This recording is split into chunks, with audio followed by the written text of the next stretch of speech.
Bom dia, estou aqui para o nosso devocional de hoje e hoje nós vamos ler então Marcos capítulo 12, a partir do versículo de número 28. Eu vou ler na versão da linguagem de hoje para você entender melhor. Então diz assim, o mandamento mais importante. Um mestre da lei que estava ali ouviu a discussão. Viu que Jesus tinha dado uma boa resposta e por isso perguntou: qual é o mais importante de todos os mandamentos da lei?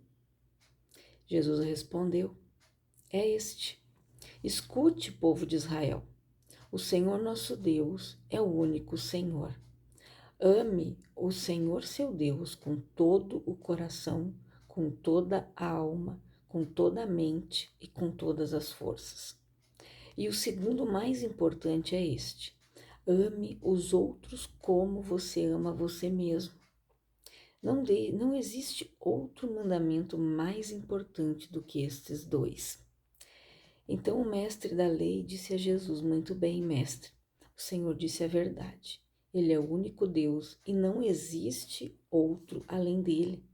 Devemos amar a Deus com todo o nosso coração, com toda a nossa mente, com todas as nossas forças. E também devemos amar os outros como amamos a nós mesmos, pois é melhor obedecer a estes dois mandamentos do que trazer animais para serem queimados no altar e oferecer outros sacrifícios a Deus. Jesus viu que o mestre da lei tinha respondido com sabedoria e disse: você não está longe do reino de Deus. Depois disso, ninguém tinha coragem de fazer mais perguntas a Jesus. Então, olha o que Jesus ensinou aqui ao povo, né? E nos ensinou que nós devemos amar a Deus acima de todas as coisas, com todo o nosso entendimento, né? Que é com toda a nossa mente, com a nossa alma, com o nosso coração, com o nosso espírito. Deus, ele deve ser o único absoluto. Deus não quer o nosso coração pela metade, a nossa vida pela metade, uma vida de intimidade pela metade, não. Ele quer que nós venhamos fazer o melhor sempre para Ele, dar o nosso melhor. Ele quer estar conosco sempre, nos cuidando, nos guardando. E Jesus diz aqui que nós devemos amar o nosso próximo, como a nós mesmos. O bem que nós queremos para nós, nós devemos desejar para o nosso próximo. Por que nós vemos tantas pessoas, que sofrem por causa de egoísmo, de inveja, de quererem ter a vida do outro, de querer ser ou estar como o outro? Pessoas que querem reter só para si, não estão preocupadas com o próximo. Num simples fato de sobrar uma comida que está em condições de alguém comer, você joga no lixo, ao invés de colocar numa geladeira solidária, ao invés de entregar para alguém num semáforo, né? Então, se eu não quero passar fome, eu quero estar com a minha barriga cheia, eu tenho que pensar no próximo. Nós temos que entender que nós não dependemos, não podemos e não vamos depender do governo 100%. Nós dependemos de Deus e uns dos outros. Um ajuda o outro. Por que a palavra diz que quando nós devemos fazer uma oferta para Deus, cada um contribua segundo a sua prosperidade? E assim é, né? Se com o próximo, nas igrejas, ONGs, tantos lugares, pedem 1 quilo de alimento. Com aquele 1 quilo de alimento, mata a fome de muita gente. E tem pessoas que nem isso fazem. Tem gente que faz um exagero de comida e joga fora. Não pensa no próximo. Ficam com os roupeiros abarrotados de roupas. Não usam, não dão para ninguém. Isso é egoísmo. É uma pessoa que não ama o próximo. Porque aquilo que não serve para mim, aquilo que eu não estou usando, eu não vou usar mais, por que eu vou guardar ali? Por que eu vou reter? Se eu já tenho demais sobrando e a pessoa, de repente, não tem nada. Então, é como depois que o mestre ali, né, o sacerdote teve esse entendimento de que era melhor obedecer a Deus e amar ao próximo do que sacrificar, do que eles irem ao templo, né? Levar animais para serem queimados por oferta. Por quê? Essas ofertas de sacrifício que existiam naquela época, né? Muitas eram para pedir perdão. Perdão. Hoje nós podemos chegar sinceramente diante de Deus, dizer: Pai, em nome de Jesus, eu estou aqui diante de Ti. Eu coloco a minha vida diante de Ti, Pai. Eu fiz isso, eu errei, me perdoa e não voltar mais a cometer aquele erro. Esse é o arrependimento verdadeiro. É não ir pedir perdão para Deus e voltar a fazer daqui a pouco. Não. É se arrepender mesmo, Senhor. Eu sei que eu fiz isso, eu te peço perdão, porque para Deus é melhor obedecer do que sacrificar. E a gente tem que entender que aqui nós passamos pouco tempo aqui. A maior parte do tempo nós vamos passar na eternidade. Ou, dependendo da escolha da pessoa, ela vai passar no inferno. Se eu ouço tanta gente às vezes dizer, né, que isso aqui é um inferno, o inferno é aqui mesmo, não. Aqui não é um inferno. E se está um inferno, é por causa das tuas escolhas, das tuas decisões. Mas Deus pode reverter isso. Se você mudar o teu pensamento, se você buscar Ele, se você amá-lo, se você entregar a tua vida para Jesus, Deus reverte isto. Jesus disse que a verdadeira paz só Ele pode nos dar. Então nós só temos dois caminhos, gente. Ou o céu, ou o inferno. Ou você vai passar a eternidade com Cristo, ou você vai passar a eternidade no inferno. É uma escolha, né? E lá nós temos que ver que aqui é um lugar, aqui é uma pré-escola, uma preparação, né? É a vida, né? O vestibular que nos prepara para a vida eterna. É aqui. E nós não podemos deixar apenas uma parte da nossa vida para Deus. Ele não quer só um pedaço, né? Ele quer a nossa vida toda. Ele nos quer por completo, sem ressalvas. E há muita gente interessada em viver com Deus um comprometimento tímido por meio de uma obediência parcial. Mas Deus não quer isso. E sabe que é bom esclarecer que Deus deseja nossa total devoção, não pequenos pedaços da nossa vida. Ele se agrada quando a nossa adoração é precisa, autêntica, atenta. É a mesma coisa que você já viu pessoas rejeitadas buscando aceitação? Estas pessoas se contentam com pouco, migalhas de sobra de tempo. Deus não quer isso. E quantas vezes Deus é rejeitado, Deus é deixado de lado, mas Ele está sempre ali, pronto, esperando que a gente volte, que a gente diga: Pai, eu estou aqui, preciso do teu abraço. Se para um ser humano é tão difícil lidar com rejeição, mas Deus está ali, esperando, né? Deus está ali esperando. Volta, meu filho. Como filho pródigo, né? Tomou a decisão: eu vou voltar para a casa do meu pai. E o pai esperou aquele filho de braços abertos. Assim é Deus.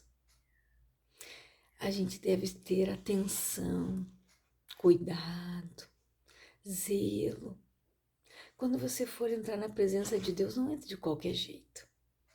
Coloque um louvor, um fundo musical, né?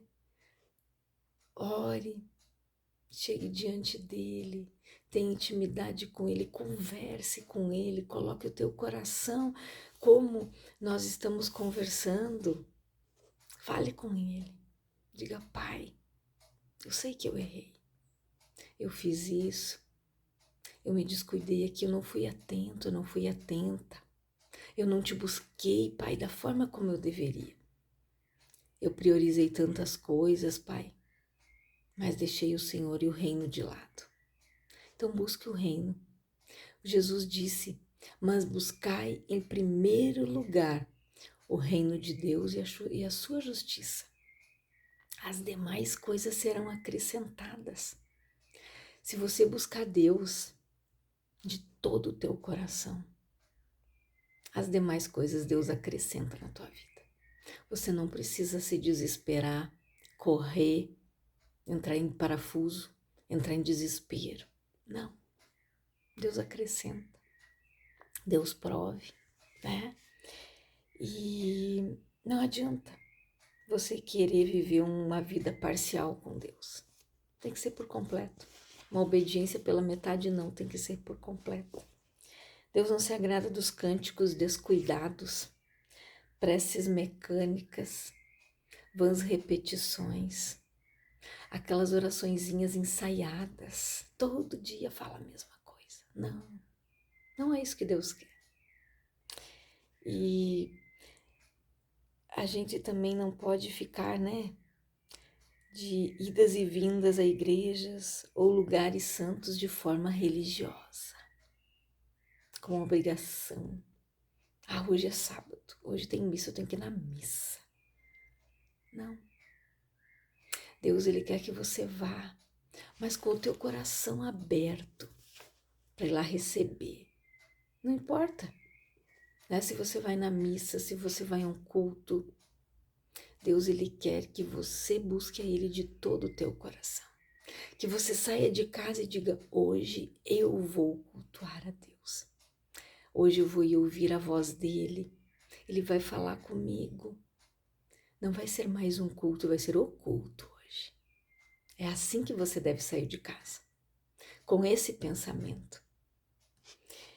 E se a nossa adoração for descuidada, mecânica, religiosa, não significa nada para Ele. Quantas pessoas sobem nos altares para cantar, para louvar, mas para a glória deles, né? Esse louvor não passa do teto da igreja. Quando você não faz para Deus, quando você não busca Deus de todo o teu coração, Deus não recebe. É a mesma coisa entre um casal. Se os dois não estão bem, a palavra diz que as preces deles não são atendidas. Deus não recebe. Então, os dois têm que estarem bem, para você ver como é algo muito importante. Não é orar de qualquer jeito, buscar de qualquer jeito, não. É por completo.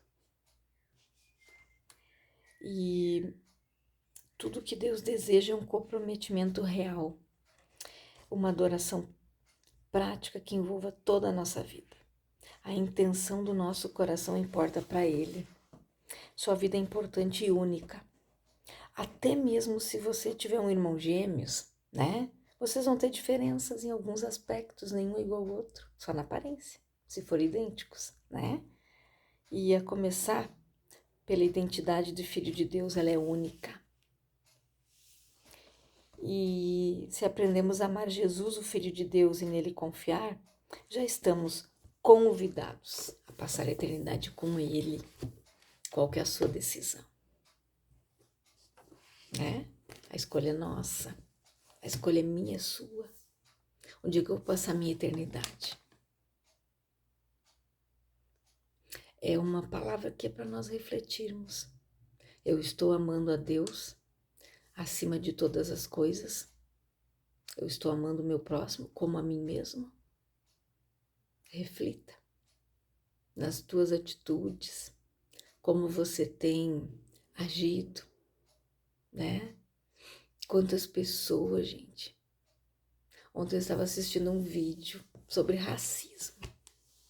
Um rapaz se fez passar por cego e ele era, né, afrodescendente. Ele encostava nas pessoas, alguns se afastavam e ele estava descendo uma escada. Só uma pessoa ajudou aquele homem a descer as escadas.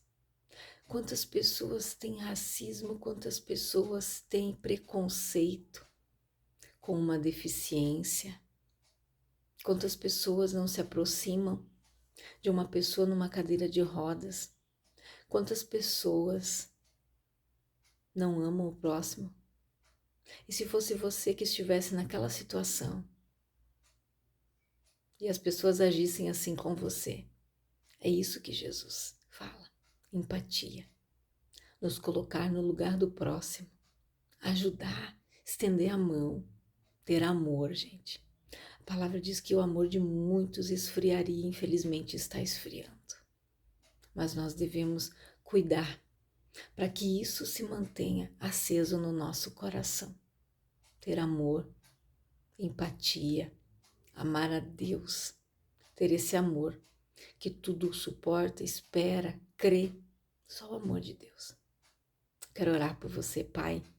Em nome de Jesus eu oro por todas estas pessoas que vão ouvir esta palavra, que venha para edificar suas vidas, que seja para reflexão, que seja para que elas despertem da forma como elas estão procedendo, vivendo, agindo, para que elas vejam as suas atitudes, se elas estão te amando verdadeiramente, estão amando o próximo, como estão, que elas reflitam, Pai, nas suas atitudes, de onde elas vão passar a eternidade, entendam que aqui é só um momento passageiro, mas que a eternidade ela é eterna, como diz, e o caminho é um ou outro, que ela faça a sua escolha, que ela tome a sua decisão, Pai, em nome de Jesus, que o Espírito Santo esteja convencendo a todos